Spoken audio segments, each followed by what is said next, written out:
the old stream, that would be great. And then Michael can click on it so you can keep writing your super chats down. You can keep writing your super chats down. I don't know why this happens. It's the weirdest thing. It is the weirdest thing. It's the weirdest thing, but here I am. So if someone can link in the old chat, that would be great. That would be awesome.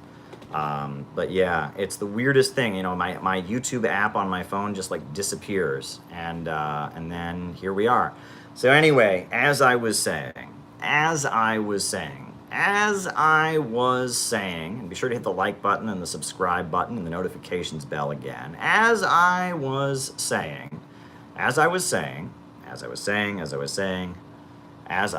where did I leave off again? As I was saying. All right, did they put the new link in there yet? I don't see it. Someone's got to cut and paste this link and put it in the old stream, you know? You got to cut and paste this link and put it in the old stream. 1 second here, folks. Yeah, I'll leave it rolling. Here, let's just, all right. Where's he at? Okay. There we go. There you go. All right, just making sure Michael had what he needed there. Okay, all right. Now we'll keep rolling again. I don't know why that happens. My YouTube Live just, my YouTube app on my phone just shuts down. But anyway, this Global 2000 report, right? Or I'm sorry, we're talking about the limits to growth. So the limits to growth, right? It says that we should have run out of oil by now. And we would have run out of oil if we were using the same methods of extraction. But we changed the way we've interacted with our environment. And if you went back in time and went to a caveman who existed 4,000 years ago, 10,000 years ago, and you offered him a huge amount of oil, he would look at you like you were a crazy person. He would say to you, what in the world is this weird black goo you're giving me? Why in the world would you give me oil? Oil had no value to a caveman. None. It meant nothing to him. Right? You could offer a caveman more oil than anything, and he would look at you like, what am I going to do with all this weird goo? Because the way human beings interacted with our environment during hunter-gatherer civilization and the way we interact with our environment now is greatly different. Right? Greatly different. But the way we interact with our environment, the way we interact with our resources has drastically changed. Human beings have changed the way we interact with our environment. There are minerals right now that are being extracted from Africa that just 10, 20 years ago were completely worthless. They were almost worthless. They had no value whatsoever. But now, because of the computer revolution, they have a great amount of value. Because the way we interact with our environment has changed. The way human beings interact with their environment is constantly changing. The way human beings interact with their environment has been constantly changing. You know when the first ecological crisis that we ever had was? The first ecological crisis that human beings ever had, the first environmental disaster, was around the time, the origins of agriculture. Around that time, we were hunting and gathering. We were pretty darn good at hunting and gathering.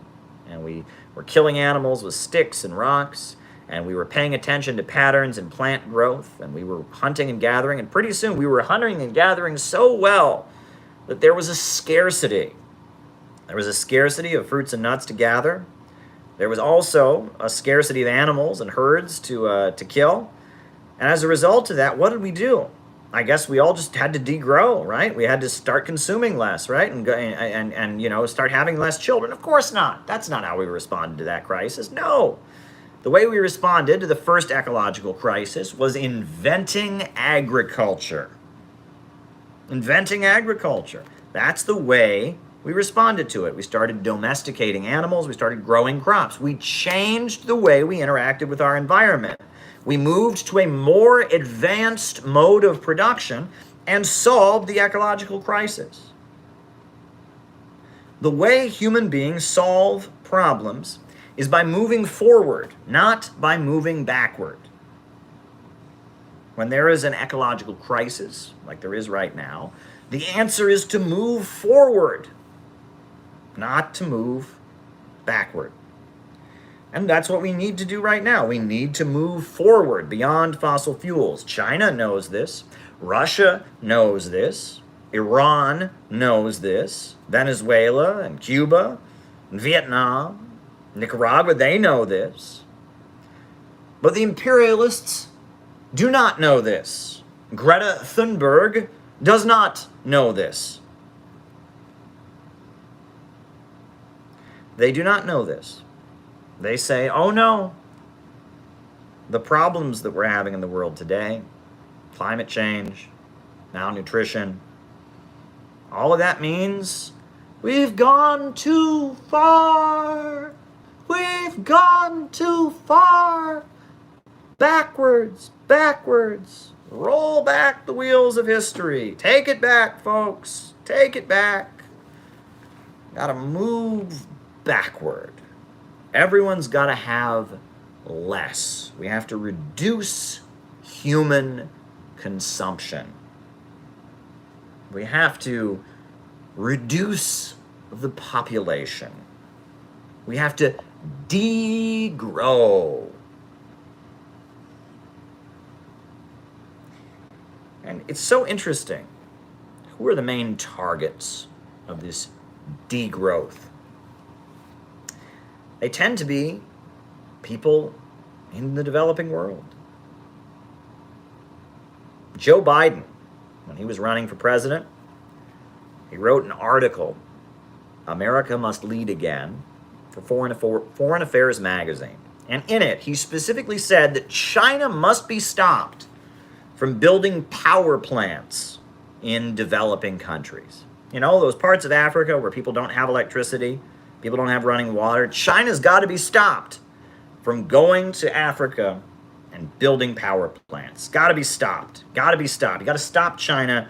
Got to stop China from building power plants in the developing world because that contributes to climate change. All those people in the developing world who don't have electricity, well, they got to stay without electricity because that's what's good for Mother Nature. Right? I went to Brazil, and in Brazil, the Chinese Communist Party has partnered up. They partnered up with Lula da Silva. They partnered up with Dilma Rousseff and the Workers' Party. And all kinds of parts of Brazil that didn't have electricity yet got electricity due to the Chinese Communist Party building hydroelectrical power plants. And it was good for Brazil because all kinds of people got running water and electricity.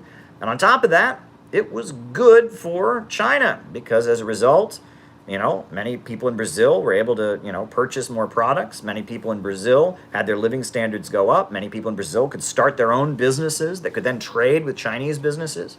It was good for everybody. It wasn't good for Wall Street, though, because Brazil, as the Wall Street imperialists feel, should be an impoverished captive market for the imperialists. But instead, Brazil developed its own economy. And living standards in Brazil were going up, and the people of Brazil got their own economy. And they don't want that to happen. They don't want that to happen in African countries. Wouldn't going backwards defeat the purpose of being vegan since technology didn't exist? That's good. And he briefly explained Posadism. All right, very good. You know, this is how the imperialists think. Everyone must go backward. Everyone must go backward. But no, human beings are tool makers. Human beings are tool makers. We are creative creatures. The way we solve problems is by moving ahead. Moving forward, advancing, right? You think about your life. Can you degrow as a human being? You know, my birthday is coming up in December. I'm gonna turn 34 years old. Could I say, you know what, I'm gonna degrow this year. Instead of turning 34, I am gonna turn 32. Could I do that? No, I could not. Time does not move backwards, right? Right? You have a child, and they're getting taller every year. Could you reverse that and the child gets shorter? No. And human beings are not going to stop advancing. That is the very nature of mankind. Human beings are tool makers. They are creative creatures. It's human creativity that separates us from animals. It's human creativity. And the ability to change the way we interact with our environment. That is the very definition of human beings. Friedrich Engels said, Other species only interact with their environment, but humanity forces the environment to serve him. We're the only creature that is capable of forcing the environment to serve us.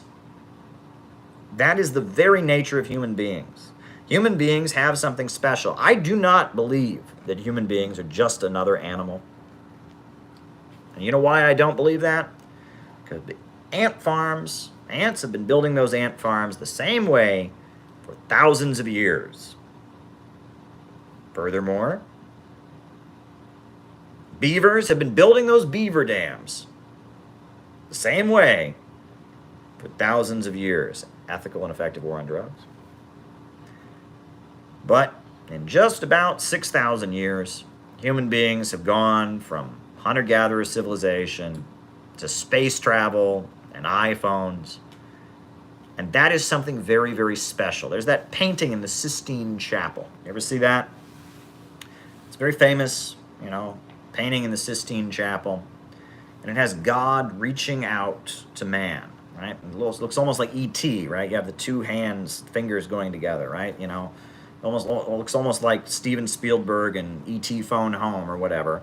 But what is that supposed to represent? What is the Sistine Chapel painting? God gives life to man. What is that representing?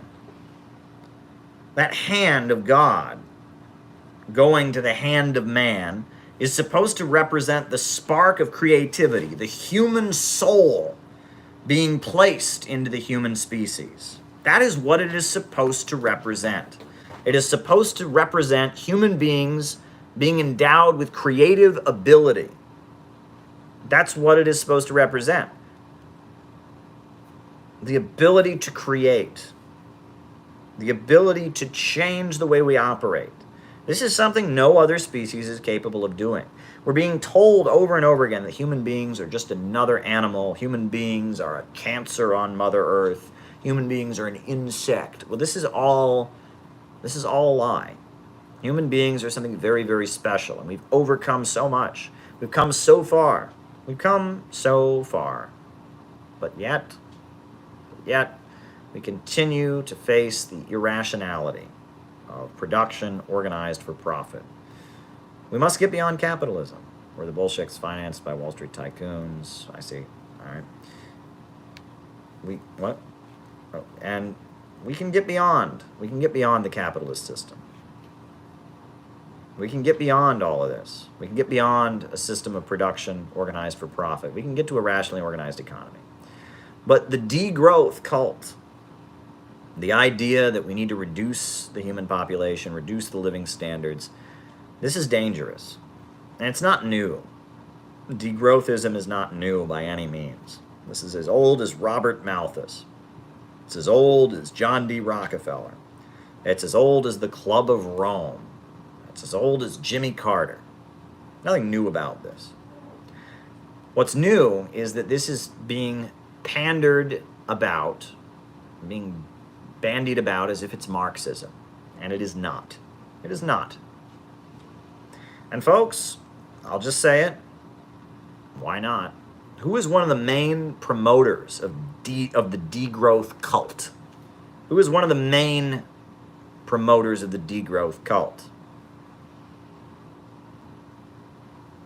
Well, on the internet, it's a creep who calls himself Skippy. He calls himself Thought Slime, but his name, he goes by, I call him Skippy the Bear. And it's not a coincidence that Skippy the Bear, as I call him, Thought Slime, it's not a coincidence that so many of his videos are about mental illness and suicide and child abuse and self-mutilation and triggering topics. I mean, he does put a trigger warning at the beginning of his videos. But it's not a coincidence. Right? From the discussion of would-be CPI, probably live discussion of Marxist philosophy. Not a coincidence. It's not a coincidence that he has gone out of his way to target me. In particular, he's very threatened, very, very threatened by optimism and hope. It really gets under his skin. It's not a secret. It's because if you look at our society right now, the suicide rate, the opioid addiction rate, the rate of mental illness, the rate of hopelessness. It's all rooted in degrowth ideology. When you're telling people that growth is bad, when you're telling people they shouldn't go out and do something creative and make a contribution to the human race, when you're telling people that tomorrow is not going to be better than today, when you're telling people that humans have gone too far, you've gone too far, roll it back, and you're telling people that we're headed for an ecological apocalypse, and that might be a good thing because there's too many people in the world. When you tell people that, that's a great way to kill them. That's a great way to kill them. Listen to me now and hear me well. Anyone who tells you that growth is bad is trying to kill you. If someone tells you that growth is bad, they are trying to kill you. Because life is growth. Every day you wake up and you go out and you struggle and you fail and you succeed and you sometimes halfway succeed and halfway fail, but life is a struggle. And every day you have to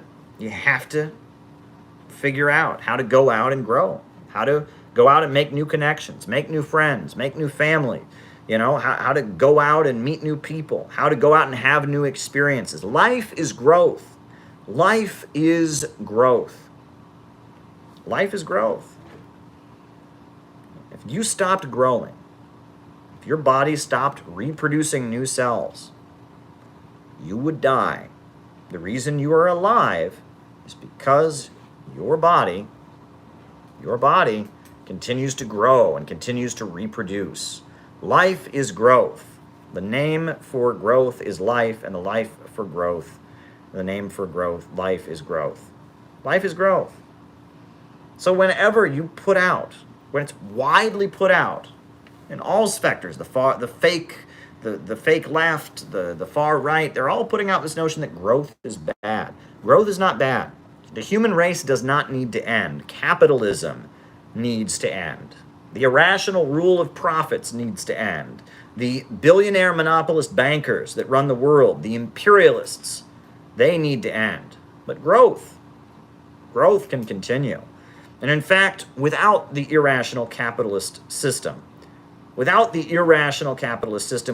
will explode to even greater heights. And we've already seen that in Russia, what they achieved during the time when the rest of the world was having a Great Depression during the 1930s. What China has been achieving with their explosions of growth, right? The great achievements that happened in Libya with Gaddafi, where he built the world's largest irrigation system, where he wiped out poverty in his country, in this impoverished North African country. With socialism, growth can expand and explode. It can expand and explode to even greater heights than we've ever seen before. There is no limit to growth. There's only a limit to the irrational capitalist system. And anyone who tells you that growth is bad, you should stop growing, you should stop being optimistic, they're trying to kill you. They are trying to kill you, right? And we should be real about this, maybe they don't mean to be trying to kill you, right? Maybe it's not conscious attempted murder, but that's what it really amounts to. It's attempted murder, be it conscious or not, right? Growth is not bad. Growth is not bad. Capitalism is bad. The exploitation of human beings by other human beings is bad. And this is essential. This is essential to understanding Marxism. And this is the hill I want to die on. I have died on this hill about 500 times. They have tried to cancel me for this. So many times they have tried to cancel me for this. They have tried to just shut me down for this. I don't care. I don't care. I will continue to beat this drum because this is essential to how I understand the world. Right? I have said it before and I will say it again.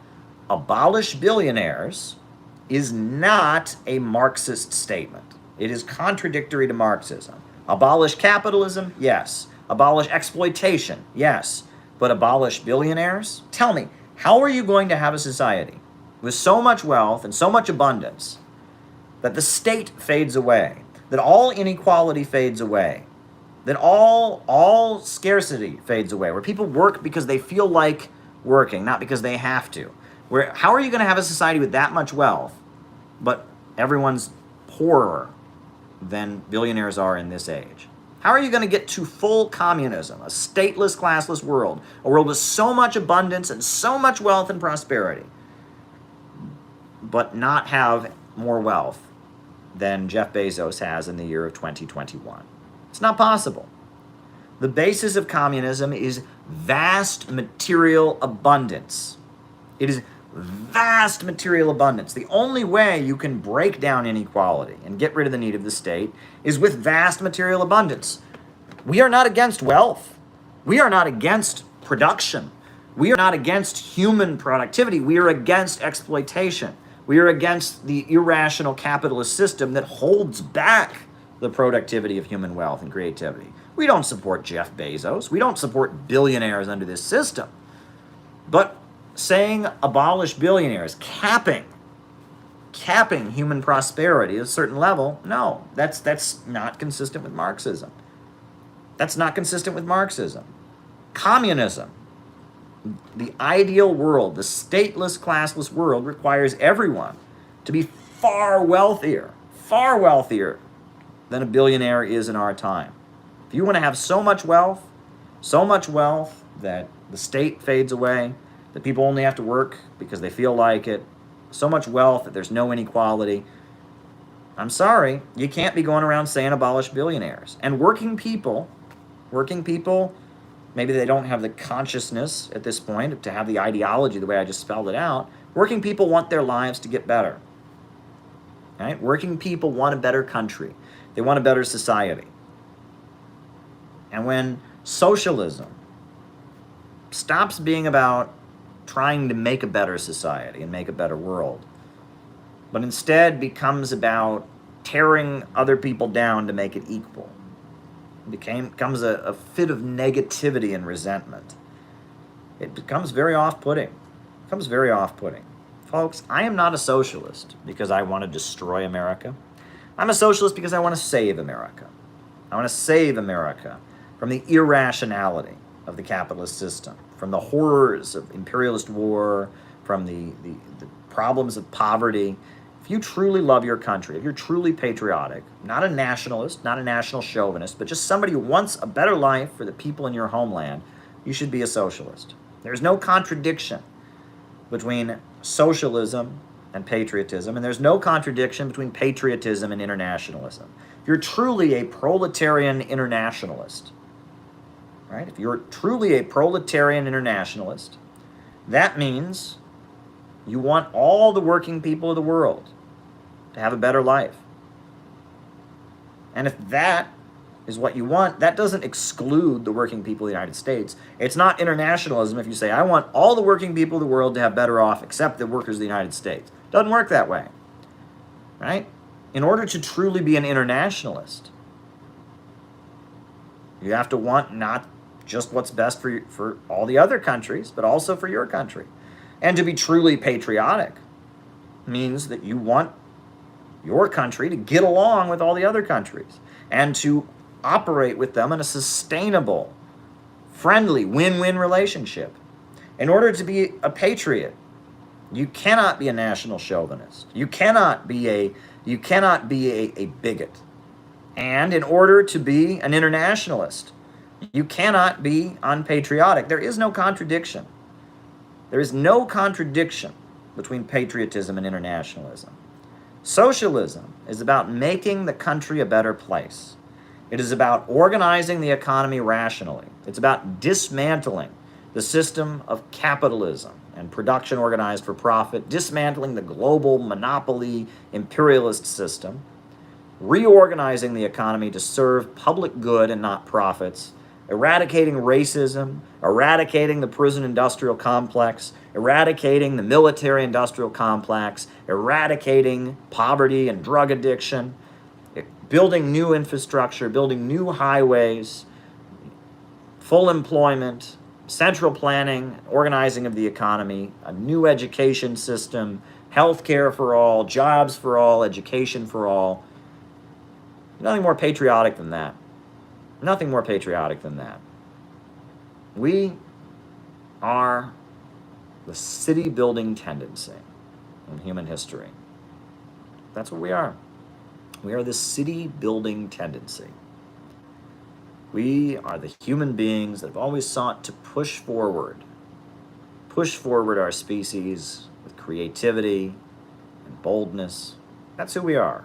We are the city-building tendency in human history. And that's what Marxism is. That's what socialism is. We need a government of action that will fight for working families. We need a government of action that will fight for working families. We need a government of action that will fight for working families. We need to dismantle the system of capitalism. We need the banks, factories, and industries and the major centers of economic power to be organized for public good and not profits. We need to build Fusion City, a facility where the greatest scientists from all over the world can come and have a joint international effort to defeat the fossil fuel industry and create fusion energy, a more sustainable resource. We need to build Fusion City now in the heartland of the United States, a new UN dedicated to science, a science United Nations in the heartland of America. We need to build Fusion City. We need to resolve the humanitarian crisis that's driving people from Central America to the United States by building the Sandino-Zapata economic corridor, by having China and the United States and Mexico and Nicaragua team up to economically develop Central America, to end the drug gangs and end the poverty and suffering that is driving people into the United States, end the humanitarian crisis that is driving the migration crisis. These are rational proposals. A government of action that fights for working families, Fusion City, the Sandino-Zapata economic corridor. These are rational proposals. But they're proposals that challenge the power of the profit-centered billionaire class that rules the world. And while pessimism is bad for us, it makes sense for the billionaires who rule the world, because their time is coming. Their time to give up power, their last days are coming. I believe we are living in the last days of American imperialism. Let me just end my opening remarks by saying this. All right? These are bad times. These are bad times. Let's make no bones about it. These are definitely bad times. The country, I'm just walking around Philadelphia, seeing homeless people. New York City's been hammered. The infrastructure of the country is wrecked. These are bad times. But we should be lucky. We should feel lucky to be alive in these times. Why? Because they didn't have a socialist revolution in the 1930s. They didn't have a socialist revolution in the 1960s and 70s. And you can bet that William Z. Foster, Gus Hall, Elizabeth Gurley Flynn, and Huey Newton, all the great revolutionaries, Paul Robeson, they would kill to be in the spot we're in.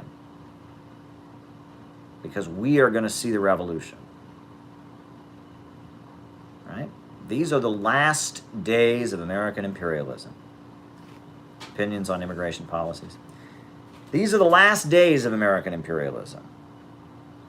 This is a crisis that has the potential to bring down the imperialist system. These are the last days of American imperialism. And we are so lucky to be alive. It's darkest before dawn. It's darkest before dawn. Things get worse before they get better. But this crisis, this prolonged crisis of overproduction spawned by the computer revolution, has the potential to lead to this whole darn system of imperialism being dismantled. And we are lucky to be alive in these times. But we must take our responsibility seriously. We have a job to do. We have a task ahead of us. The time for fooling around is over. The time for LARPing and playing on the internet is over. The time for playing, I'm a better revolutionary than you, is over. The time for saying, oh, you can't say America, that's racist. I'm so revolutionary, I don't say America. You know, the time for, look, I can dress up like Mao. Yeah, well, I can dress up like Che Guevara. Oh, look at me. The time for this childishness that has dominated our movement is over. Put on a goddamn suit. Put on a goddamn suit. Stop saying you want to destroy America. Stop saying you want to destroy America and get people to understand with logical, coherent arguments how only socialism can save America. Only socialism can save America. Start putting forward concrete policy proposals that would transition us to a rational socialist planned economy. Get Americans to understand that their enemy is not in China, it's not in Russia, it's not in Vietnam or Cuba or Nicaragua. Their enemy is on Wall Street. Their enemy is in the Pentagon. Their enemy is the billionaire bankers and monopolists who run the country. Their enemy, their real enemy, is at home. Start explaining that. Don't let the right wing tell people their enemy is the immigrants, or the enemy is the Muslims, or their enemy is police brutality protesters. No. Get them to understand that their real enemy is the ruling class. Get them to reach out and understand that the reason China is being demonized is because China broke free. And the reason Nicaragua is being demonized is because Nicaragua broke free. And that eventually we have got to break free right here in the United States. With a government of action that will fight for working families, we can dismantle this capitalist and imperialist system. We can correct historic injustices.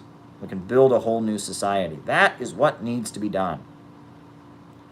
Put on a suit. Speak clearly. Speak with optimism. Give your life to this. We've got a job to do. We've got a job to do. And now is the time to step up to the plate. That's what I've got to say tonight for my opening remarks. I apologize for the rude interruption caused by the YouTube app just shutting off. And now I will take a drink of water and I will call you out as I see you, names and locations, names and locations. And we'll do our roll call. And then after that, Michael will hand me the sheets of paper. And he'll rip out the sheets of paper he's already written on, and we'll start doing the super chats.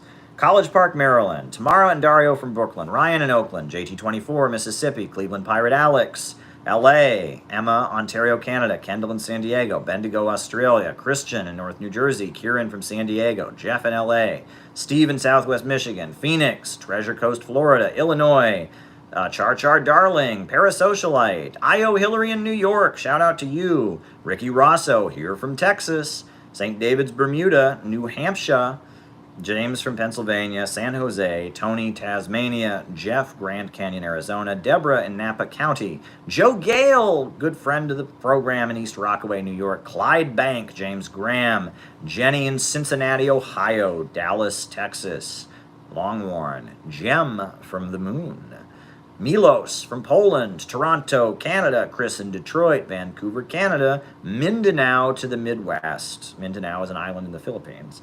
Morgan in Indianapolis, Isaac in Idaho, Alan in Chicago, Mitchell from the Netherlands, San Miguel and Allende, Mexico, Clarksville, Tennessee, Seattle, Long Island, New York, West Virginia, Tristan in Maryland, Herndon, Virginia, Tucson, Mohsin from Iran, Marlon in San Diego, Ulalio from LA, Ulio, is that how you say your name? I don't want to mispronounce it, I apologize. Meteor Dreams, Vinicius from Brazil, Carmen from Reading, Pennsylvania, Denver, Colorado, Temple City, California, Florida, Nate from Chicago, right?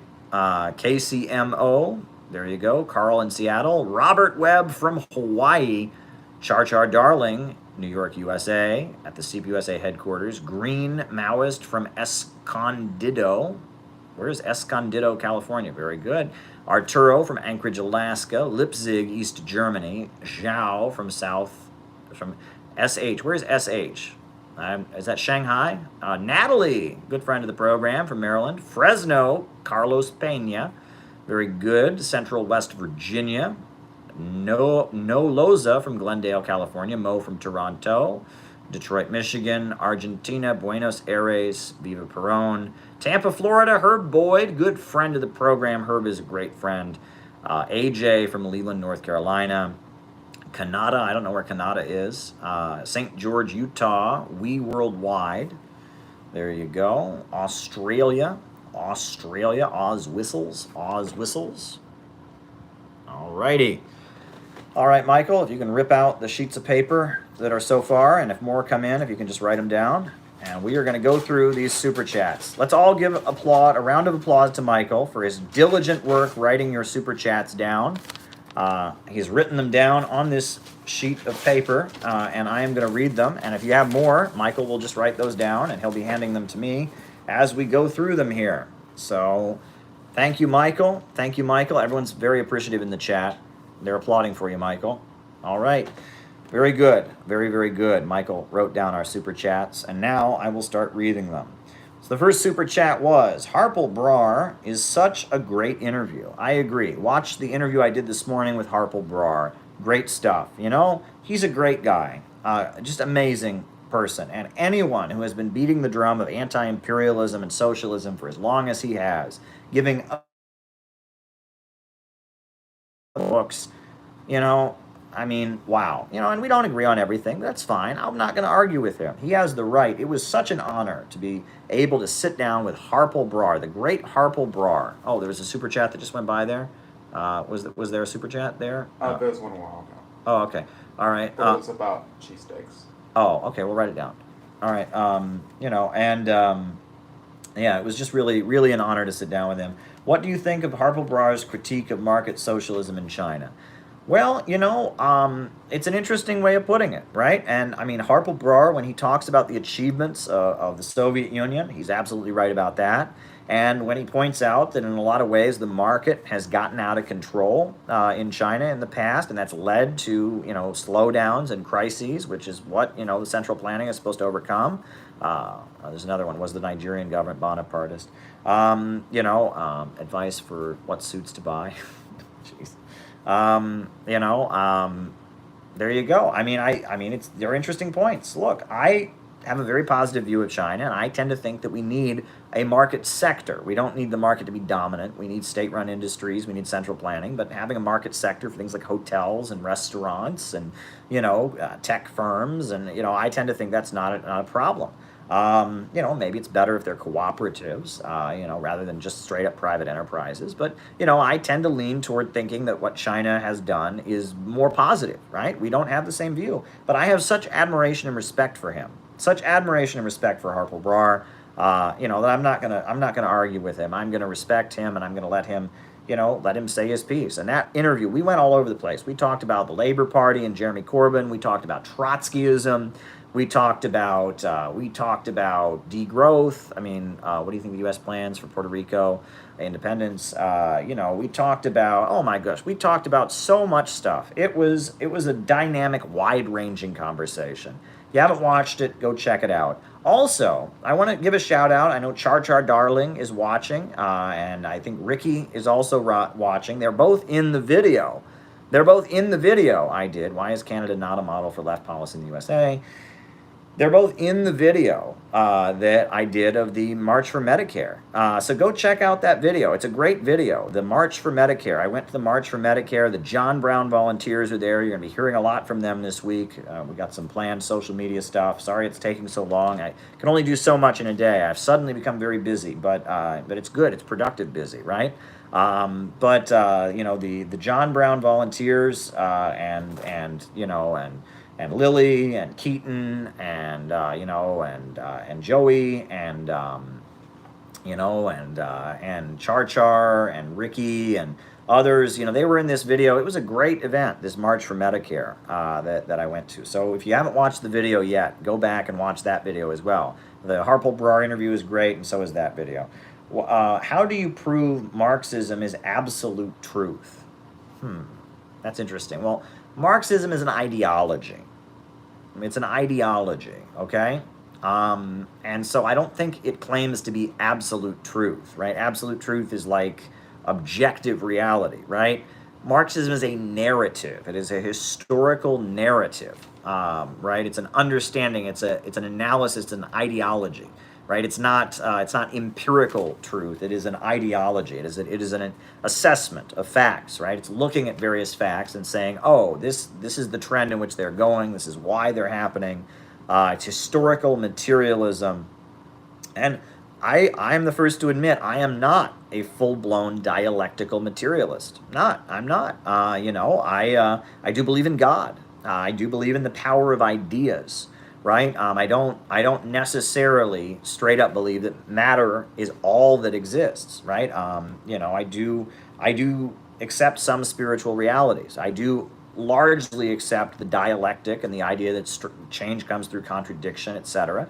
But I do argue that in some cases human beings are able to overcome their basic material needs and appeal to some kind of higher calling. And I do believe in a higher power and in God. So I'm not a straight. I wouldn't say that Marxism is absolute truth in that sense, because I don't, I'm not fully on board with the dialectical materialist philosophy. So I don't think we should approach Marxism in the sense of proving it is absolute truth. I do think truth does exist, right? There is objective reality, there is truth in the world, and that this notion that there is no truth, merely competing narratives, postmodernism, deconstructions, that I don't agree with. But overall, Marxism is an ideology. It is a philosophy. It is a perspective. But there you go. All right. Favorite socialist realist literature. Well, the first work of socialist realism that was ever published was called Mother, and it's by Maxim Gorky, and it's a very good Russian novel. A very good Russian novel that was published. Mother by Maxim Gorky, and I read it and I enjoyed it. But I will say there's a novel called Native Son, written by Richard Wright. It's considered one of the most important African American novels. It was written by a member of the Communist Party USA in 1939, Richard Wright. And it is a novel about racism. It's a novel about the Great Depression. It's a novel about the Communist Party and their role in fighting racism. It's an amazing, amazing book, and I learned a lot from it. The main character's name is Bigger Thomas. It takes place in Chicago, and it's about this very impoverished African-American man who was falsely accused of killing a white woman, and the Communist Party defends him. You kind of see things from, Bigger Thomas's perspective.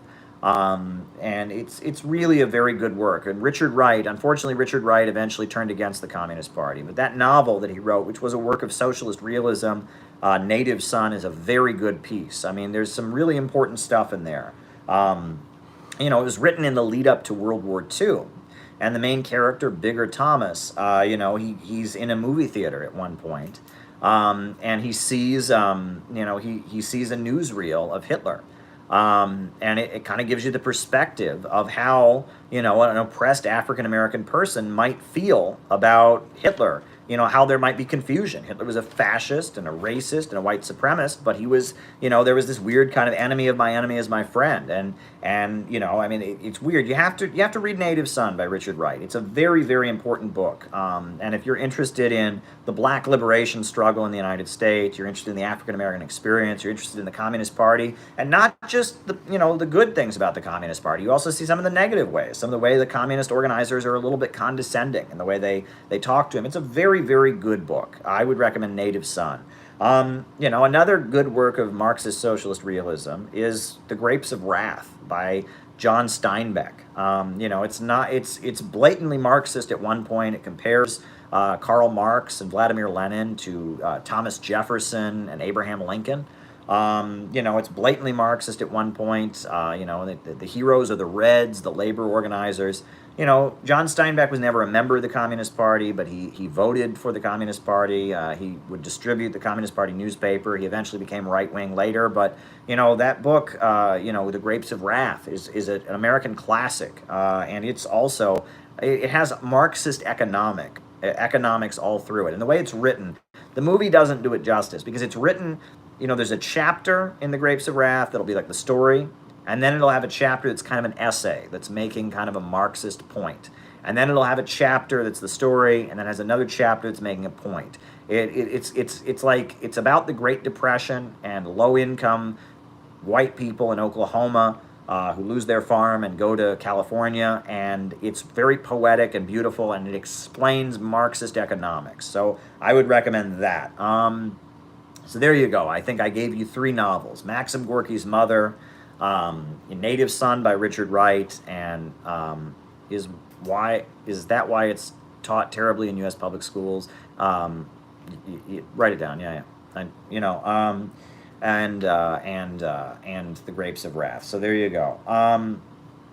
What are your thoughts on Richard Wolff? Richard Wolff is an amazing human being. Every interaction I've ever had with Richard Wolff has been amazing. He is a brilliant man. He's a Marxist. We don't agree on everything, but I have deep admiration for Richard Wolff. Every time we've ever interacted, it's been very, very interesting. He is the one who pushed me to read Theories of Surplus Value by Karl Marx, and that was a great word of advice. And I learned a lot by reading Karl Marx's critique of Ricardo and Malthus and Adam Smith. I mean, by reading, if you read Theories of Surplus Value, Marx critiques the other economists of his day and beforehand, the physiocrats and others. I learned a lot. So yeah, I have a very positive view of Richard Wolff. Great man. Always a pleasure to interact with him. He doesn't always agree with me on everything. I don't always agree with him on everything, but that's okay, right? And that's what I wish we could get back to, this notion that you have to be able to work with people you disagree with. If you want to get anything done in the real world, you can't cancel everybody who disagrees with you on something, right? Sometimes you have to learn to live and let live, right? The real world is not the internet. Let me say this one more time. The real world is not the internet. And in the real world, you don't always agree. I'm considering fielding questions from my community to develop a foot-in-the-door strategy to pull people left. What do you think are good questions? Okay, write it again. And you have to live and let live. You have to live and let live, right? You can't cancel and disassociate from everybody if you want to really get anything done. How do you introduce socialist ideas without confusing political labels? Well, I think about the way the old communists that I knew would talk. The way, I remember, there was this old communist woman I knew, and I remember, when workers would say that America was a democracy, and they would be, criticizing the Soviet Union, saying the Soviet Union was a dictatorship, she would say, "Did you ever get to elect your boss? Did you ever get to elect your boss?"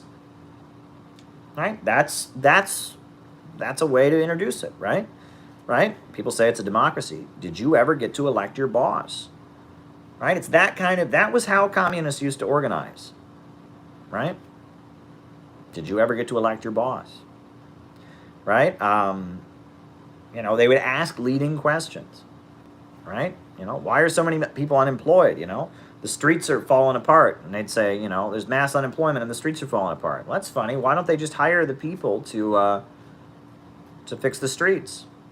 Just ask that question. It's funny. There's plenty of work that needs to be done. Plenty of work that needs to be done.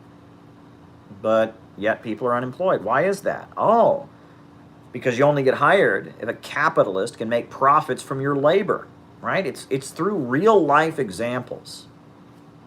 Real life examples that you can demonstrate these things.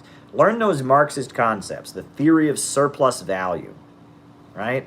The falling rate of profit, overproduction, the general law of capitalist accumulate. Learn the Marxist economic concepts. And when you see them, point them out to people. That's my advice. What's best in life? Love. Human relationships. When you can have a meaningful relationship with another person, where you care about them and they care about you, when you can listen to someone else and they can listen to you, when you can share someone else's experience, when you can feel empathy for another person, when you can care for another person and comfort them when they're in pain, when another person can care for you and comfort you when you're in pain. That is the best in life, in my experience. It's those meaningful relationships those meaningful relationships, those connections. And that's one of the saddest things about our capitalist world, is that we are more and more atomized from each other, right? The capitalists, the ideology that goes with capitalism is called liberalism. And liberalism celebrates the individual above all else. And we are taught increasingly to see people from this perspective. People are just atomized individuals. Thank you, Andre, for your super chat. Much appreciated. Much appreciated. It was a blank one, don't worry. But thank you, Andre. Thank you for your super chat. Right, Michael was panicking there. I just wanted to let him know. Didn't have to panic because it was a blank super chat. But thank you. It's very appreciated. Very, very appreciated. But the liberal ideology sees people as if they are purely individuals. You're good, right? All right, cool. It sees people as if they are purely atomized individuals. And we are not purely atomized individuals, right? Human beings have always been collective in their nature. And the pandemic has been really hard on people, right? But it's that connection with other people, that ability to care for other people, to have meaningful relationships, to have other people care for you and feel your pain, comfort you when you're down. That's what gives life meaning. So you ask me what's best in life. There you go. How do you introduce socialist? We already did that. All right. Do you think that Lincoln was killed by capitalists because of his philosophy of the importance of labor over capital? No, I think that Lincoln was killed. Lincoln was assassinated. Shout out to the John Brown Volunteers from Mass Casualty. He's shouting out the John Brown Volunteers. Shout out to you, John, from Mass Casualty. You don't have to write that down, but shout out. Yes, they're doing great work. I mean, you're going to hear more from them this week. But Lincoln did talk about how labor comes before capital, and that labor is superior to capital. Lincoln did talk about how the capitalists generally conspire to fleece the people. Lincoln did have a communist general named August Willich in his army. My understanding of the assassination was that he was assassinated by John Wilkes Booth, who was an actor of Southern heritage, who was an actor at the theater in which Lincoln was watching the play. He was watching Our American Cousin. And John Wilkes Booth, who was this actor who worked at the theater, who wanted glory and wanted passion, because he worked at the theater, he was able to sneak in and assassinate Lincoln, and that there were several attempts on Lincoln's life before that, and that the Civil War was over, but many people did not understand that it was over. Furthermore, there's some that speculate that Lincoln may have been assassinated because there was a lot of debate once the war was over. There's a lot of debate about how the Republican Party would continue, how Reconstruction would happen. There was the radical Republicans that wanted to really push the former enslaved people into the political process, Trotskyite to Neocon pipeline. And then there was the moderate Republicans that wanted to basically just kind of patch things up with the South and put it all behind us. And that, Lincoln was going to have to navigate a very confusing road after the war. And that, the way Thaddeus Stevens wanted to do things and the way other Republicans wanted to do things, and that there may have been more to it. Maybe there was some feeling by, I don't know which faction, the radical Republicans or the moderate Republicans, that one of the factions might have thought Lincoln was on the wrong side. I don't know, okay? On the surface of it, it looks like it was a Southern racist dude, John Wilkes Booth, who just wanted to go down in history as being glorious, and was a racist, and was an advocate of slavery. One thing that pisses me off, and then we'll move on. One thing that really makes me angry is in one of Ann Coulter's books. The right-wing conservative Ann Coulter, she describes John Wilkes Booth as a, quote, actor and anti-war activist, basically the Sean Penn of the 1860s. Okay? I mean, John Wilkes Booth was not a progressive left-wing anti-war activist. He was an advocate of slavery. He was a son of the Southern aristocrats, okay? the idea that John Wilkes Booth was left-wing is the stupidest thing I've ever heard. But that shows how ridiculous the right wing can be sometimes when they're rewriting history to serve their agenda. But yeah, that was Ann Coulter. She was mocking the idea that people were so afraid Obama could be assassinated. And she said, "Oh, only one. There's no right winger has ever killed a president." She said, like for example, John Wilkes Booth was left wing. He was basically the Sean Penn of the 1860s, a writer and an anti-war act. I mean, it's like, how can people be that stupid? You know what I mean? It's like, he was not left wing. Karl Marx was a huge supporter of Abraham Lincoln. The Ohio 9th Regiment of communists were fighting on his side. The Republican Party had Karl Marx working at their New York Tribune. Give me a break. Give me a break. All right. How were Bukharin's ideas for socialism in the USSR different from Stalin's? Okay, so Bukharin, originally Stalin and Bukharin were together to defeat Trotsky. And after Trotsky was defeated, right, Trotsky was the left opposition, Bukharin was the right opposition. Bukharin wanted to permanently continue the new economic policy. So again, we're gonna have to break it down for you. Right? This is probably like condescending mansplaining or something like that, but that's how I do things here. I just break it down. So there you go. So first of all, you've got, right, after the Russian Revolution, you have this Russian Civil War. Right? And during the Russian Civil War, like basically everything was militarized and nationalized. The military ran everything to defeat all the countries that invaded during the Civil War, to defeat the White Army. So that was the first step. War communism, it was called. After war communism, Lenin implemented what he called the new economic policy. The new economic policy, which was, basically, the commanding heights, like steel mills and banking were nationalized, but they had private enterprise. In the countryside, they had, private farming, they had private stores, and, they had private enterprise. And, the question then became, what do we do next? What do we do next? And Bukharin said they should permanently continue the new economic policy until they raised productive forces enough to have socialism. And Stalin came up with the plan for building socialism in one country using 5-year economic plans. Both Bukharin and Stalin agreed that it was necessary to sign treaties with Western capitalist countries, right? And they wanted to, sign treaties and non-aggression pacts with Western capitalist countries.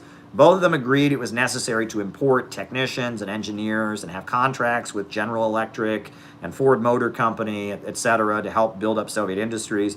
Bukharin wanted the industries that were built up to be private, right? Until they got to be productive enough, then they could have socialism. Stalin said we can build up state-run industries with 5-year economic plans. That's the difference. Okay. How would the music industry be affected by socialism? Things like record labels, studios, etc. I think more people would have the ability to become professional musicians. Socialism would enable lots of people to have access to things like recording studios, things like music lessons, music venues. Look, you should look at what Cuba does with their art sponsorship programs. Cuba has done a lot to promote, to promote hip hop artists, and a lot of Cubans. Cuba is a very poor country, but they have done a lot to let their artists flourish.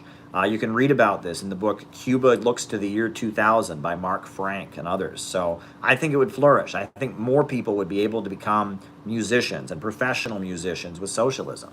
And access to the arts would expand, and art would be far less commercialized.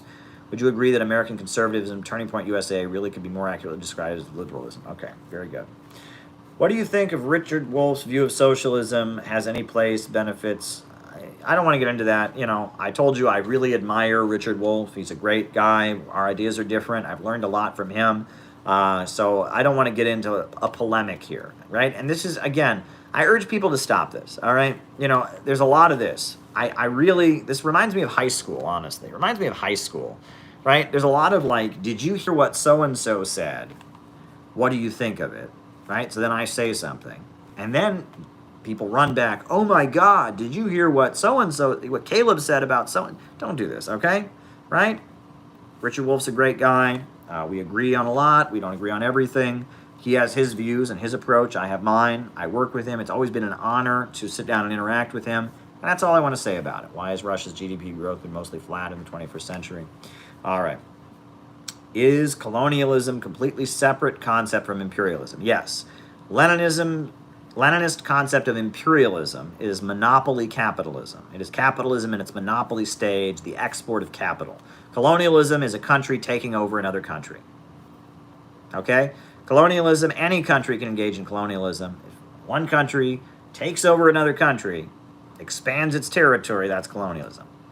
Imperialism is an economic system, the highest stage of capitalism. So these are two completely different concepts. All right.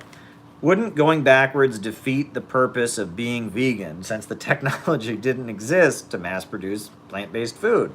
It's a good point. That's a very, very good point, right? I will say, I mean, you know, I was a vegetarian in college. I had a vegetarian girlfriend who kind of insisted on it. And I will say, even when I was a vegetarian, there's nothing I can't stand more than fake meat, right? Fake meat. I mean, ugh, right? I do not know how people eat fake meat, right? It is, ugh, you know, ugh. And, you know, but you definitely couldn't have fake meat without modern technology. That's true. You really couldn't. You really couldn't. All right. Wouldn't going back... Oh, already read that. Can you briefly explain Posadism? Sure. Posadism, there was a guy named Posada. I forget what his first name was. He was an Argentine Trotskyist. He was tortured. He was arrested by a military junta in Argentina. He was tortured in the jail. And he came out of the jail and he believed in UFOs. He believed that UFOs, you know, were proof that socialism existed on other planets. It's space Trotskyism. You know, Juan Posada. It's a wing of Trotskyism that is really into UFOs, Posadism. It's very small. I think it's in the Spanish-speaking world. You'll see more of it, right? There's more of it in the Spanish-speaking world.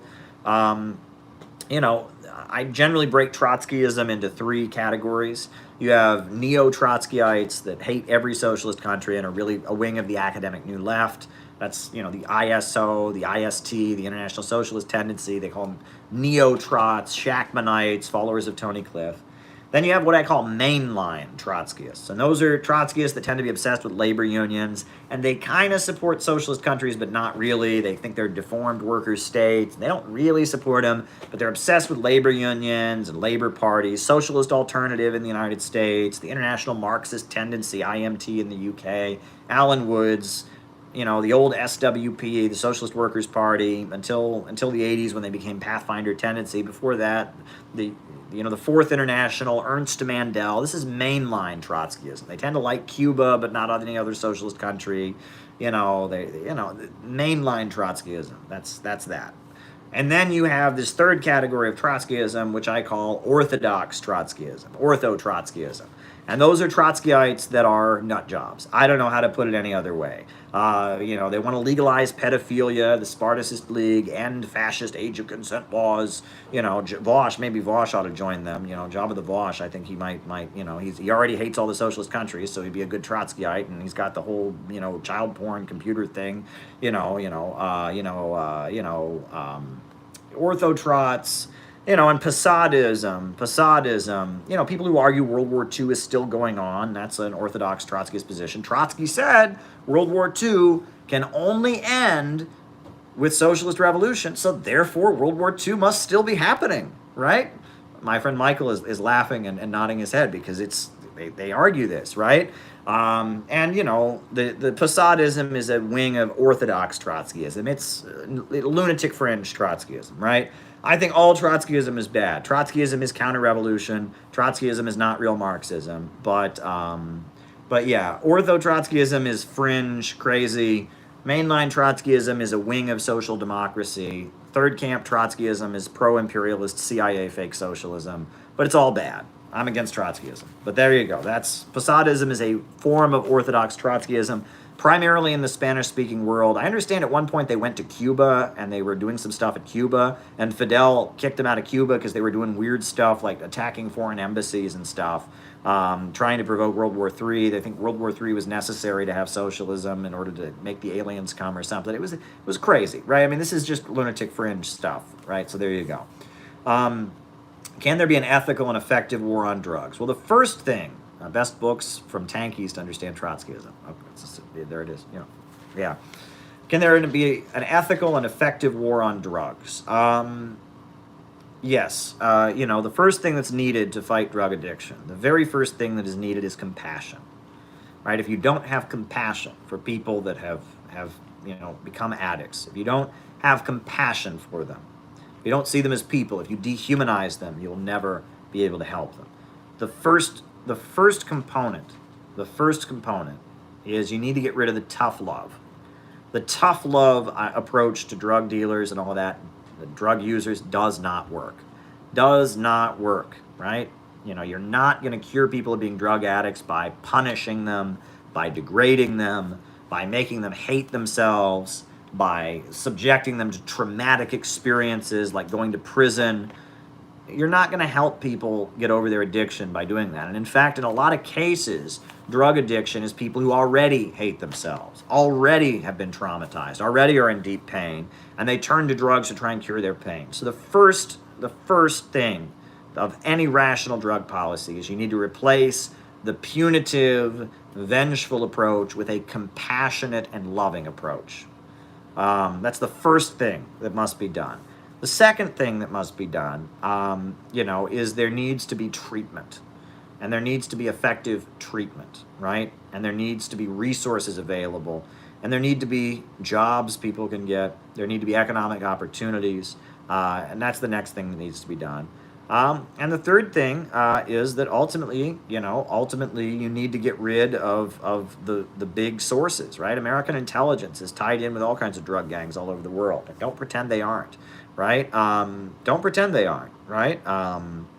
You need to, the big networks, right? The heroin gangs, in Afghanistan that the USA was working with, Osama bin Laden, the Contras in Nicaragua, the big narco gangs who, we give Mexican police all these guns to fight the drug cartels. And next thing you know, the drug cartels in Mexico are all armed with American guns. This all needs to be dealt with, right? You need to be big with, a real war on drugs starts at the top. It doesn't start at the bottom with working class people who get caught up in that. It starts at the top. It starts on Wall Street, it starts at Langley, it starts in the Pentagon. The real war on drugs starts at the top, from the criminal capitalist billionaire class that uses the drugs as a way of controlling people. The British Empire is the biggest drug dealing operation in history. Who do you think waged 2 opium wars against China, race in Latin America? All right, I see you. Who do you think waged 2 opium wars against China, right? Who do you think did it, right? That was the British Empire. The British Empire was shipping heroin and opium all over the world. So there you go. Were the Bolsheviks financed by certain Wall Street tycoons? No, they were not. No, they were not. And this is an old Nazi lie, okay? Jacob Schiff, who was a Wall Street banker and who was a funder of the World Zionist Organization, did not like Tsar Nicholas II. He did not like Russia because of the pogroms and the anti-Semitism. So it's documented that Jacob Schiff funded something called the Russian Freedom Group. The Russian Freedom Group was not the Bolsheviks. The Russian Freedom Group were pro the provisional government. They were aligned with Alexander Kerensky. They were cadets. They were constitutional Democrats. But many anti-Semitic books, and thank you, Andre, thank you for the super chat. Many anti-Semitic books maintain that Jacob Schiff, who was a Wall Street banker, who was a backer of the World Zionist Organization, who helped finance the Japanese war against Russia because he hated Russia because of the anti-Semitism, they will say Jacob Schiff, the Wall Street banker, financed the Russian Revolution. Bull honky. Jacob Schiff financed the Russian Freedom Group, which wanted Tsar Nicholas to be removed and wanted to fight anti-Semitism in Russia.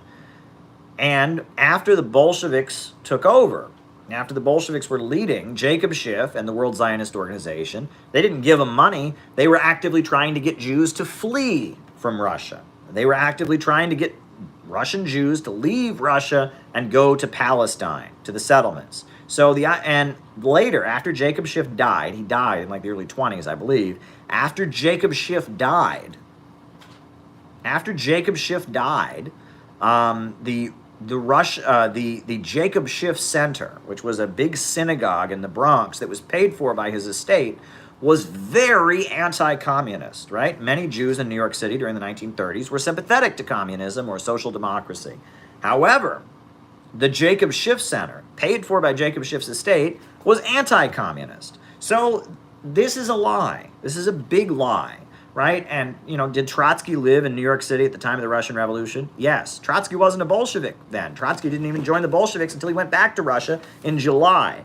And I've heard people try to claim, well, Trotsky was a Broadway actor. No, he wasn't. Trotsky was very well known in Marxist circles. He had started the August Bloc, and no, that is not true. Trotsky was a well-known international Marxist figure. He wasn't some Broadway actor. These anti-Semitic pamphlets, I've read all this stuff. I made videos on it.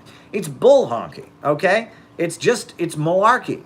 I mean, it's a load of bullcrap, okay? Trotsky wasn't some Broadway actor who was hired by Jacob Schiff to go and stir. That didn't happen, okay? Jacob Schiff didn't support the Bolsheviks. Trotsky was not a Broadway actor. He was living in New York City in exile. He ran a Russian-language communist newspaper called Novi Mir, and he refused to tip in restaurants in the Lower East Side. It's kind of hilarious. He lived in the Lower East Side, and he was such an asshole, he wouldn't tip in the restaurants. He would eat in cafes in the Lower East Side of New York, and he wouldn't tip people because he said that you shouldn't depend on tips. You should have a union. So he refused to tip in restaurants. Trotsky was this asshole who lived in New York City, who edited Novi Mir magazine and a Russian language communist newspaper. And there was a revolution in Russia, so he went back. He wasn't. I mean, they just make stuff up. So whatever. And look, anti-Semitism. Okay, there's a very famous quote. I think it's from August Bebel. He said, anti-Semitism is socialism for fools. And that's what it is. Anti-Semitism is socialism for fools. Okay? There are some people who can't understand economics and property relations and owners of means of production, and they think purely in terms of race. My race doesn't have as much money as this race. Me race oppressed by him race. Me race fight him race. Put me race in charge. Beat down him race. It's like a caveman. It's like dumb. Anti-Semitism is dumb. It's dumb, dumb, dumb. And it's almost, if it hadn't resulted in like horrendous events like the Holocaust, we could laugh at it. We can't laugh at it. We can't laugh at it because it's resulted in millions of innocent people being killed and some of the greatest crimes against humanity. But at the end of the day, this is caveman ideology. Caveman ideology. The capitalism is a system in which some people own the means of production and organize them. It's organized to make profits for a few, exploitate. These are all concepts that people that are anti-Semites, I swear, are just not smart enough to understand. They think purely in terms of, my tribe versus your tribe, and it's dumb. It's dumb, okay? It's dumb, right? There is no, come on, right? Zionism, you can talk about Zionism, right? And Zionism and the political movement that supports Israel, that's what Zionism is, right? Zionism is one thing. Zionism is very bad. I am opposed to Zionism. But Jews are an ethnic group. Jews are an ethnic group and they are a religion, and no.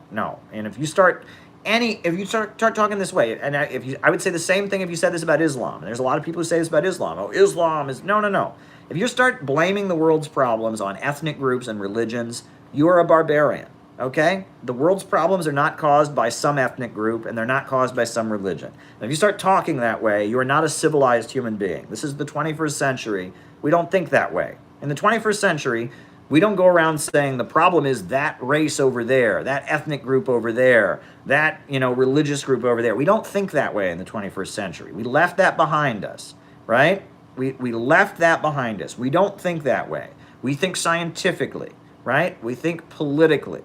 We think in terms of economics, okay? So just get the anti-Semitism out of your head, because you're smarter than that. If you're watching this stream, you're smarter than that. You can do better than that. You can do better than that, right? Stop being a caveman. Stop being a caveman. Start being a scientific socialist. We can oppose Zionism. That's fine. We can oppose Zionism, right? I absolutely oppose Zionism. I've spoken at anti-Zionist conferences in Iran, for goodness sakes. So, if anyone's got anti-Zionist credentials, it's me, all right? But no, come on. Anti-Semitism is socialism for fools. Enough said on that. All right. From this discussion, could the CPI consider publishing a book and conducting a live discussion on Marxist philosophy? Sure. Yeah, I would love to do that. We're always discussing. I mean, we've had multiple web conferences. If you go to the Center for Political Innovation website, cpiusa.org, you can watch at least, I think we've had at least 9 web conferences so far. We're having more in the works. Absolutely. Absolutely. We want to have a lot more discussions. Absolutely. Okay. All right. Opinions on immigration and mass immigration, policy to address the issue, right? Well, I mean, look, the problem, the right wing are just bigots, right? It's just, oh, these immigrants come here, they took our jobs, they're a bunch of dirty, it's racism. This is just classic bigotry and racism, xenophobia. Oh, look, these people came from somewhere else, they're scary. The right wing, the way they want to handle it is not the correct answer. They're pushing primitive bigotry, number one. Number two, they think the answer is build a big giant wall. They think the answer is ICE raids, tearing apart families, kicking down doors. All of that, building a big giant wall and ICE raids, strengthen MS-13, strengthen criminal gangs by forcing immigrant communities into the shadows, by making immigrant communities afraid to call the police, by making children of immigrant parents afraid their parents might not be there when they get home from school, by making immigrant communities in terror and in the shadows.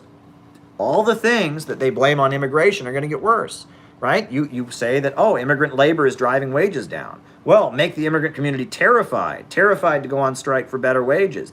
Make the immigrant community terrified of ICE raids and having to force in the shadows, and their wages will go down even more, and they'll drive domestic wages down even more, right? Oh, you say, immigrants are involved in criminal organizations. Again, make immigrant communities terrified. Build a big giant wall so people can't, sneak across the border, and they have to hire, gangs like MS-13 to sneak them across, right? All the solutions that the right wing comes up with make the problems that they themselves complain about worse, right? Their solutions exacerbate the problem of criminal gangs operating along the border. Their solutions exacerbate the problem of immigrant workers, decreasing the overall. All these problems they blame on immigration get worse with their so-called solutions. Wall makes it worse. ICE raids makes it worse. Doesn't help. So you could just throw the right wing out. Left wing, they don't have any solutions. They have compassion. Well, compassion is good, right? We should have compassion. They don't have any solutions. The Center for Political Innovation, CPI, has the solution, and it's called the Sandino-Zapata Economic Corridor. The answer to the crisis in Central America, where there's people who don't have running water, don't have electricity, have narco gangs terrorizing them, the answer is economic development. Go to Nicaragua, and you'll notice people are not fleeing Nicaragua. Why? Nicaragua has a socialist planned economy. They are raising people out of poverty. People can stay in their own country, and the government will help them start their own business with a micro-entrepreneur program, and so you don't have people fleeing. What we need is an economic program, a partnership with the government of the United States, the government of Mexico, the government of Nicaragua, and the government of China for an emergency program of economic development of Central America. Honduras, Guatemala, El Salvador, they need railroads, they need hospitals, they need schools, and they need jobs. Now, it is a matter of national security. They need jobs and healthcare and education now. They need it now. That is the solution. Sandino was the hero, the national liberation hero of Nicaragua. Emilio Zapata, was the leader of the Mexican Revolution.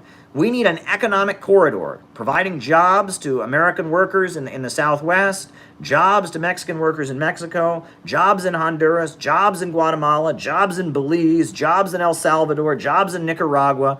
An economic corridor. We need Chinese companies to come in there. We need American companies to come in there. We need it all to be directed by a state council in which the government of Nicaragua and the government of Mexico and the government of the United States and the government of China are represented. We need the Sandino-Zapata economic corridor. That is the solution to immigration. It's the Sandino-Zapata economic corridor, and that will solve the problem of mass migration. If you implement that, sure, there might be some people who come because they want a better life or they want to move to another country, but the desperation, the people fleeing for their lives, the people who don't speak Spanish, they only speak indigenous languages, people fleeing drug gangs and being shot at, you'll get rid of that. Economic development is the road to peace. It is the solution to the mass migration humanitarian crisis, right? And that's the answer. And liberals, they want to give you, they want to give you compassion. They don't want to give you an answer. Conservatives want to give you bigotry and solutions that make the problem worse. Socialism, the Center for Political Innovation, economic development, we have the answer. So there you go. All right, Michael, give me another sheet of questions here, and I'm going to pour some water. Luckily, this hotel gave us bottled water. I feel so fancy pants. All right. This is accurate, right? What's that? That's spelled accurate. Oh, okay. Very good. Very good. Thank you, Michael, for your hard work. Everyone's appreciating it. Everyone's appreciating what you're doing tonight. So thank you. How you doing?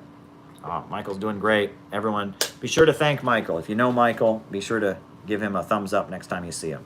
All right. All right. Someone said, have a Philly cheesesteak on me, comrade. I will. Thank you.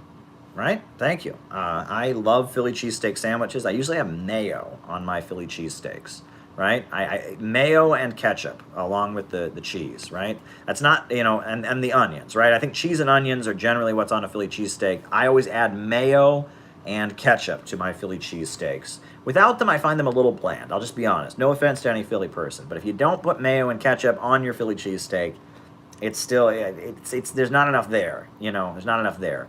That may not be the way they like it in Philly, but I'm not a Philly person. I'm not from here. So there you go. Was the Nigerian government of the 70s Bonapartist? I believe it was, right? Didn't they have a military dictatorship during the 70s that was particularly loyal to one of the oil companies, if I'm not mistaken? Like Buhari, if I'm not mistaken, wasn't Buhari... he was the military dictator in the 70s and 80s, I believe. He's now the president elected, but he was the military dictator, and he was aligned with one particular oil company. Was it Shell? I think he was loyal to Shell, if I'm not mistaken. But maybe I'm wrong. I'll have to look into Nigerian history. Advice for what suits to buy.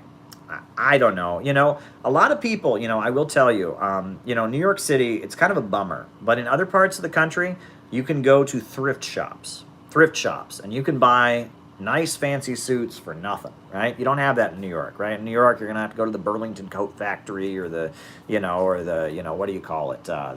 What's the place called? I don't know. Century 21, and it's always overpriced. New York City, everything's overpriced, but around the country, you go to a thrift stop, you can buy a used suit for $10. All right. There's a super chat, Michael. All right. What do you think of the U.S.'s plans for Puerto Rico? Any hope for independence? I don't think at this point there's much hope for independence right now. I understand that among the population in Puerto Rico, the sentiments for independence are not very high. But, I must say, Puerto Rico, right? It's part of the United States. They pay American taxes.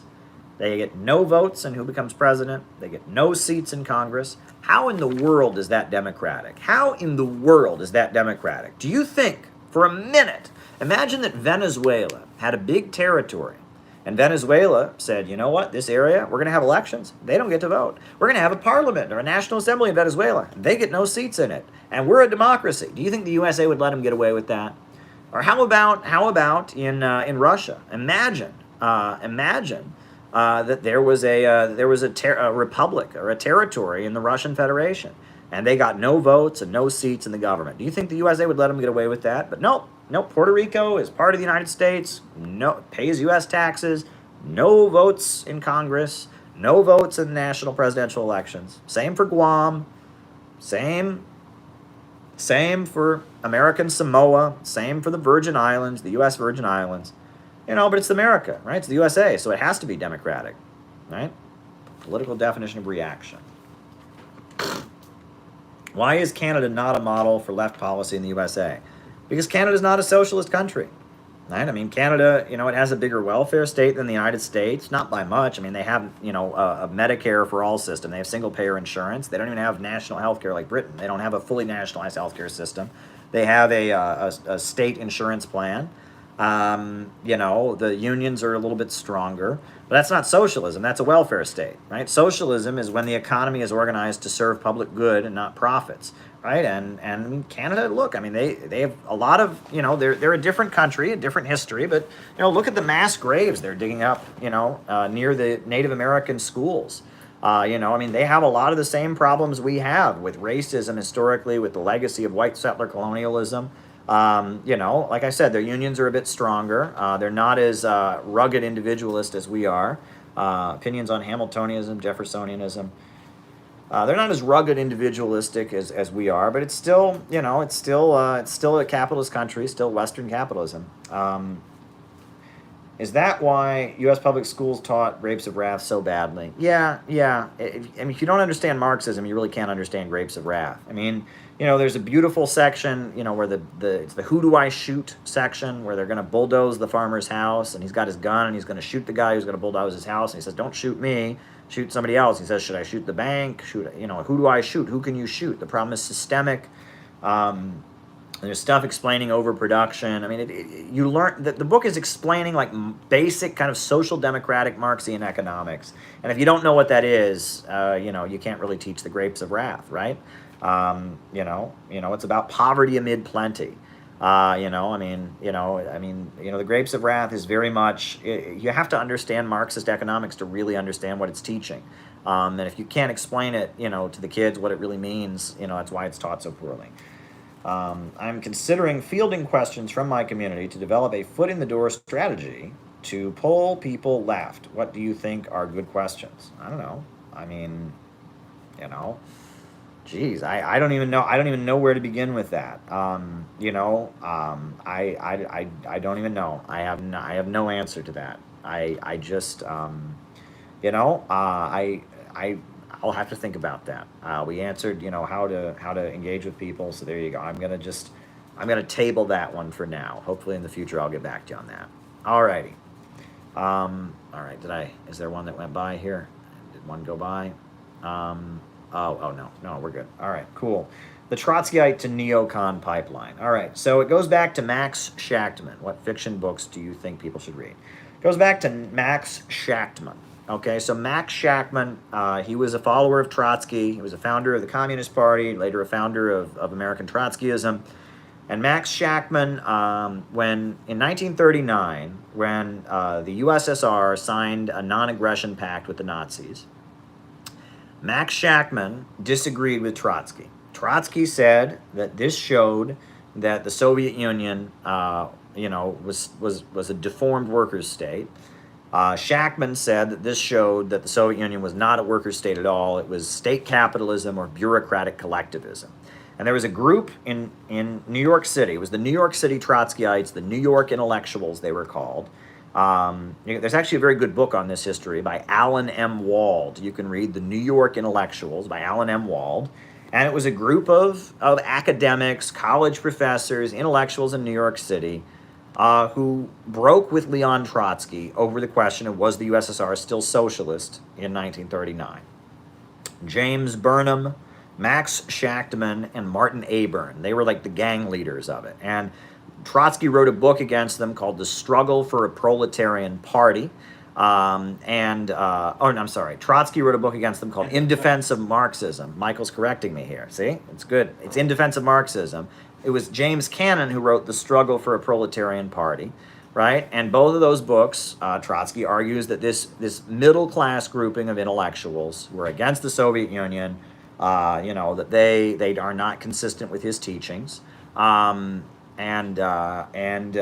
was the group. Now, after the Second World War, they maintained a political grouping. They were the Independent Socialist League, the ISL, the Independent Socialist League, led by Max Shachtman. They eventually dissolved into the Socialist Party. They recruited a young Irish teenager by the name of Michael Harrington. And in the 50s, a lot of Shachtmanites started working for the CIA.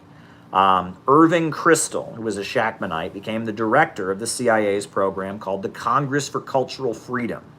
Irving Kristol, hired Irving Howe, was one of the people who got hired. Irving Howe,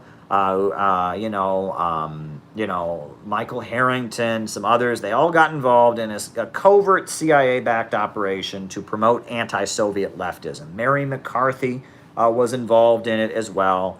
And there was a lot of CIA money covertly being funneled into the anti-Stalinist left, it was called. And you can read about this in Alan M. Wald's book, The New York Intellectuals. You can also read about it in The Cultural Cold War. This is not a secret. It sounds like a crazy conspiracy theory. Oh, they disagreed with you, Caleb. They must be funded by the CIA. Oh boy, everyone who disagrees with Caleb is funded by the CIA. That's not what I'm saying, okay? Google the Congress for Cultural Freedom. Google Max Shachtman. Google Irving Kristol. These are historical facts, okay? You can pretend they're not true, but that doesn't make them not true, okay? These are historical facts. The Congress for Cultural Freedom, they hired a bunch of Shachtmanite Trotskyites to work for this, to work for the Partisan Review magazine and other publications. A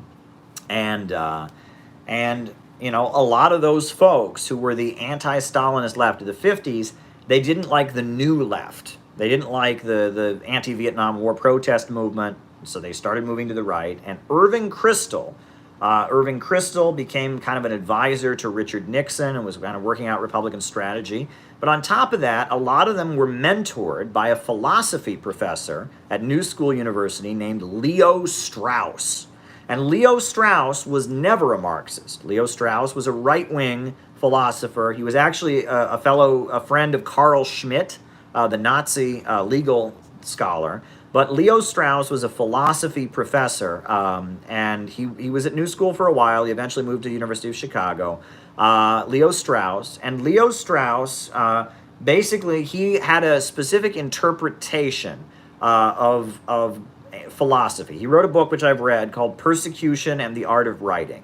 And he basically reinterpreted Socrates and Plato and Aristotle, arguing that they were writing in code because of the limitations on free speech. And he had this interpretation where basically the job of intellectuals is to protect freedom, right? And that in order to protect freedom, they have to tell lies. That average people are not smart enough to understand the truth, but average people are there's a danger of average people forming populist governments. So it's the job of the intellectual to tell people lies in order to preserve the freedom of the intellectual. And that was the main teaching of Leo Strauss. And that's what the neocons believe, basically, is that all the anti-imperialist countries, they don't have the freedom of the intellectuals. So we have to go around telling lies about the Soviet Union, telling lies about China, telling lies about socialist countries, in order for freedom to be protected. In order to protect the freedom of Western intellectuals, you need to dupe the masses. Leo Strauss's favorite TV show was Gunsmoke. It was a cowboy TV show where the hero wears a white hat and the bad guy wears a black hat. And it's really simple, and there's no nuance. The good guy is all good, the bad guy is all bad. The good guy always wins in a half-hour episode. That's what Leo Strauss wanted. He said average Americans are stupid scum, they're morons, and if they think too much, they'll take away our freedom. So we have to manipulate them. What are your top news sources? Okay. We have to manipulate them by making dumbed-down propaganda for them. And it was the neocons, Irving Kristol and Leo Strauss, who kind of pioneered this whole school of intellectuals, most of whom had once been Trotskyites, that to move into the Republican Party, to make U.S. foreign policy, vulgar propaganda and right-wing populism. And you can read about this. And that's the Trotskyite to neocon pipeline. All right.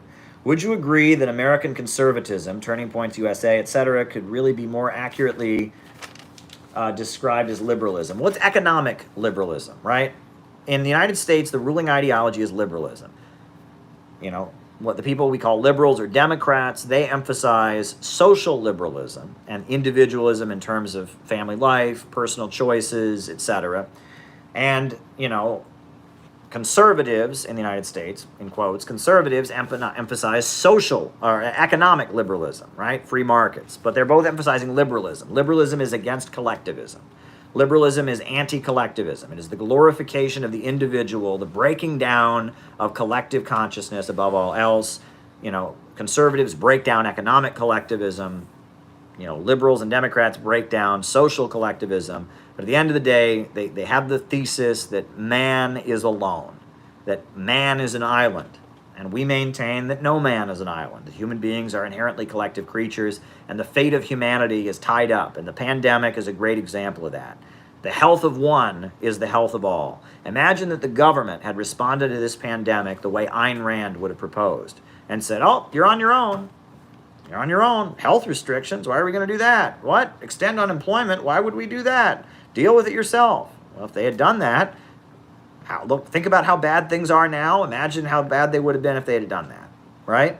The health of one is the health of all, and human beings are collective creatures. We have always been collective creatures, and liberalism, yes, I'm for more social freedom, but this idea that individualism is the sacred value that takes above everything, I don't agree with. All right. Why has the Russian GDP been mostly flat in the 21st century? It hasn't been. That's just false. I'm sorry. In 1999 is when Putin first got, to be president, and Russian GDP has steadily been increasing. And in fact, in 2006, I believe, Russia finally exceeded the industrial output of the Soviet Union. Wages tripled in Russia during the early, the first years of the 21st century. The reason Putin is so popular is because he's presided over so much economic growth. Russia's agricultural sector has been vastly expanding. They're having some of the biggest farming, harvests they've ever had in history. Record farming harvests. I'm sorry, if you're claiming Russia's GDP is flat, you're just wrong, my friend. You're just wrong. I mean, Russia's GDP has been steadily increasing. Industrial output has been increasing. The farming sector has been vastly expanding. I mean, Joseph Stalin, he famously said that paper is an amazing substance. It can have even the worst lies and untruths written upon it. Well, the internet is an amazing piece of technology because it can have even the most worst thing. You claiming Russia's GDP is flat, you are just wrong, my friend. You are just wrong. All right. Best books for tankies to understand Trotskyism. Actually, honestly, this is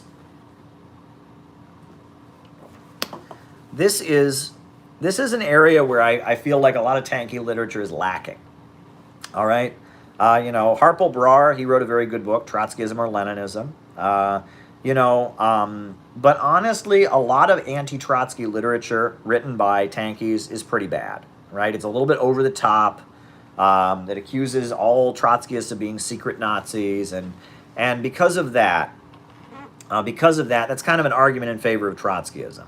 If you really want to understand Trotskyism, I would encourage you to read what Trotsky himself wrote and read Stalin's response to it, the Stalin on the opposition, the various speeches Stalin gave as rebuttals to Trotskyism.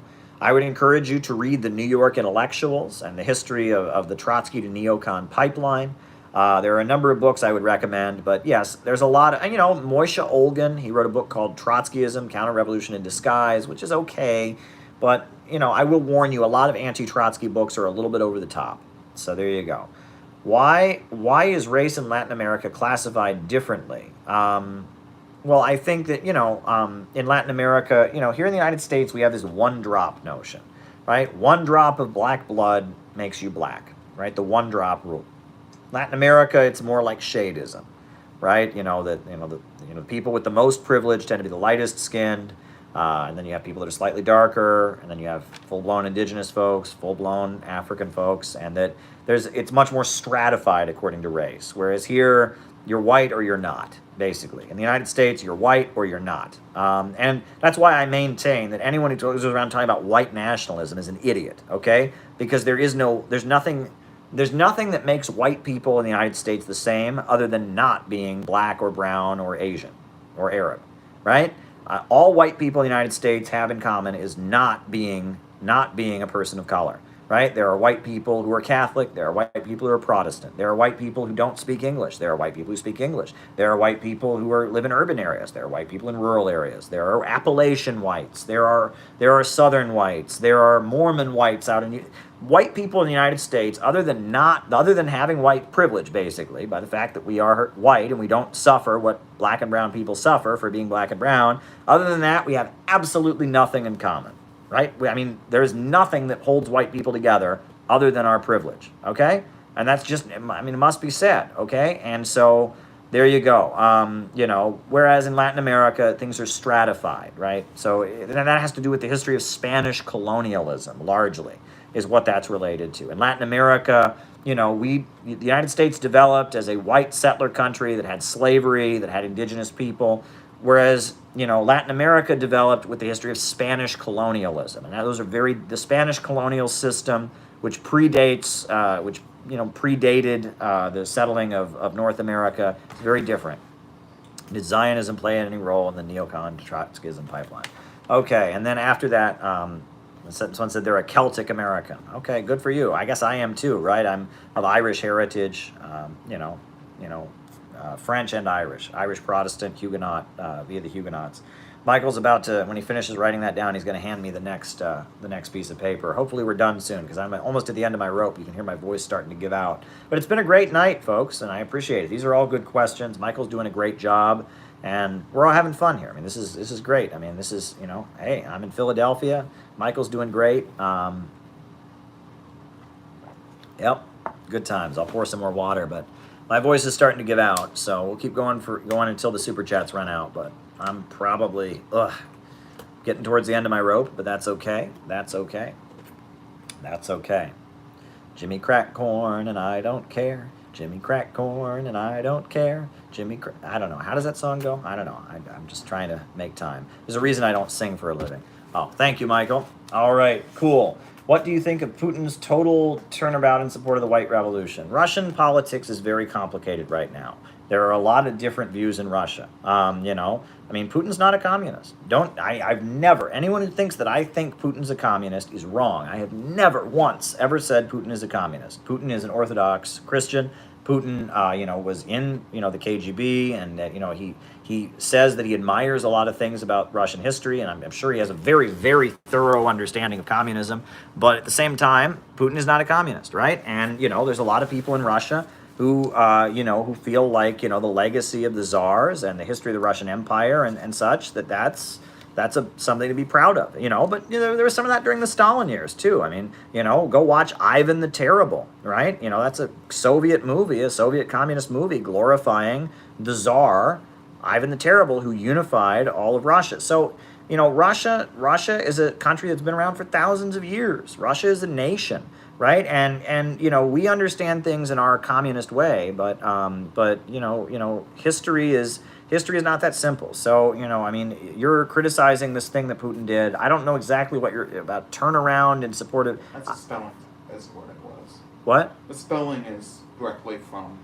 I didn't try to spell it, just turnabout.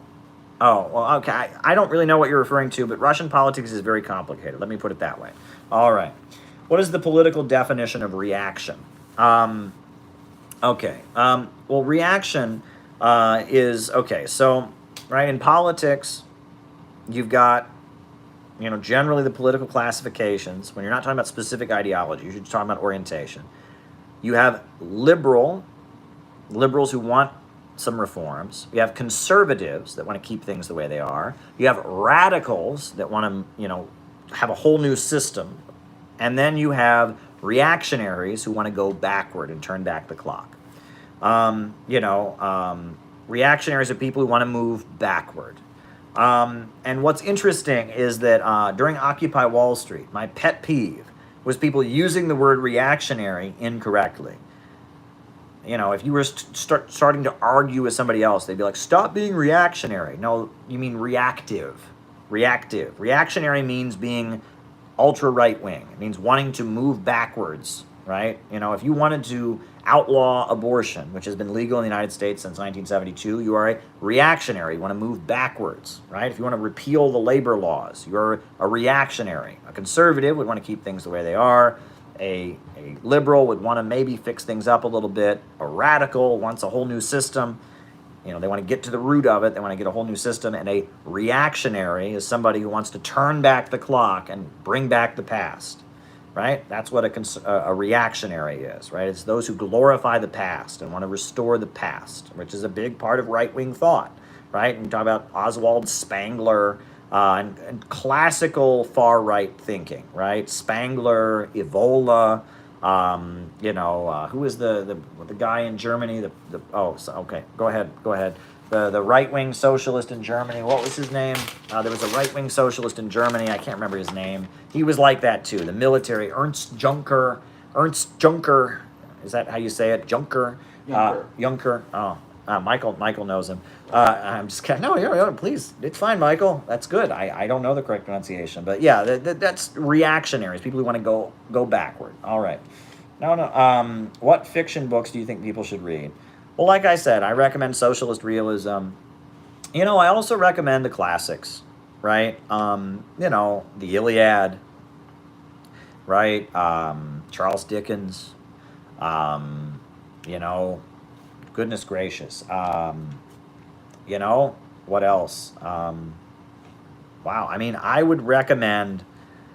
I think there's books from other cultures that we can learn a lot from. Dostoevsky.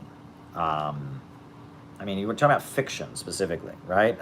We talked about socialist realism earlier, and I recommended Mother by Maxim Gorky. I recommended Native Son, the very important African-American socialist realist novel, one of the most important African-American novels in U.S. history by Richard Wright. I recommended The Grapes of Wrath. You're asking me, fiction, I don't read fiction. I'm a nonfiction guy. I'll just be honest with you. When I was in college, I got on a kick, and I read a bunch of John Steinbeck. I read The Pearl, which is a very good book. I thought a very good book, very good analogy. It makes a lot of statements by John Steinbeck. But largely, I'm a nonfiction kind of guy. I'll just be honest. I am a nonfiction kind of guy. When I was in high school, I read Hearts in Atlantis by Stephen King, which I thought was a pretty clever book. And Stephen King is kind of a progressive. He's kind of a left-wing message in his novels. But overall, yeah, I'm a nonfiction kind of guy. I didn't miss your super chat. Michael's writing it down. Hold on. Hold your horses, right? Michael's writing it down, right, about what policies in Western countries. So there you go. Don't hold your horses. Hold your horses. All right. What are your top news sources? Well, I work in the news business, so I'm not answer that, because if I answered that would be, obviously my top news source is the one I work for. So watch that TV network. But other than that, I'm not gonna, play favorites. Don't, don't, come on, man. You know what I mean? Again, come on. All right. Did Zionism play any role in the Trotskyite to neocon pipeline? Probably. We don't know that for a fact. Not all of those folks were necessarily Zionists, right? Now, neocons tend to be Zionists, but not all of them, right? Some of them were very critical of Zionism. Some of them said things that were borderline anti-Semitic. So, you got to be careful with that. But a lot of the neocons, a lot of the former Trotsky became neocons, were definitely big supporters of Israel. And when the Soviet Union was anti-Israel, when Israel was aligning itself with Western capitalism, that was probably a factor, but we don't know that. And there's some of those folks that definitely is not the case. So we really don't know. It seems like that probably could have been a factor, but we just don't know. We don't know. All right. What policies would Western countries have towards the USA if we had our own American socialism? Western countries. Well, I can imagine, while we would, as a socialist, it's friendly to the anti-imperialist countries of the world, but I can imagine many of the Western imperialist countries would immediately be hostile to us, right?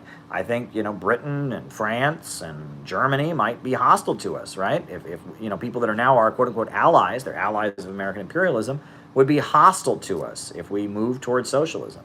So there you go. All right, folks, it looks like the show is over. Michael, do you want to say goodbye? Bye, everyone. Oh, Michael says goodbye. So, bye. And on that note, we'll just end the way we always end. A new upsurge in the struggle against U.S. imperialism is now emerging throughout the world. Ever since World War II, U.S. imperialism and its followers have been continuously launching wars of aggression But the people of various countries have been continuously waging revolutionary wars to defeat their aggression. And while the danger of a new world war still exists and the people of all countries must get prepared, revolution is the main trend in the world today. While the danger of a new world war still exists and the people of all countries must get prepared, revolution is the main trend in the world today. We need a government of action that will fight for working families. We need a government of action that will fight for working families. We need a government of action that will fight for working families. Good night, everybody. Good night. From Philadelphia, Caleb and Michael.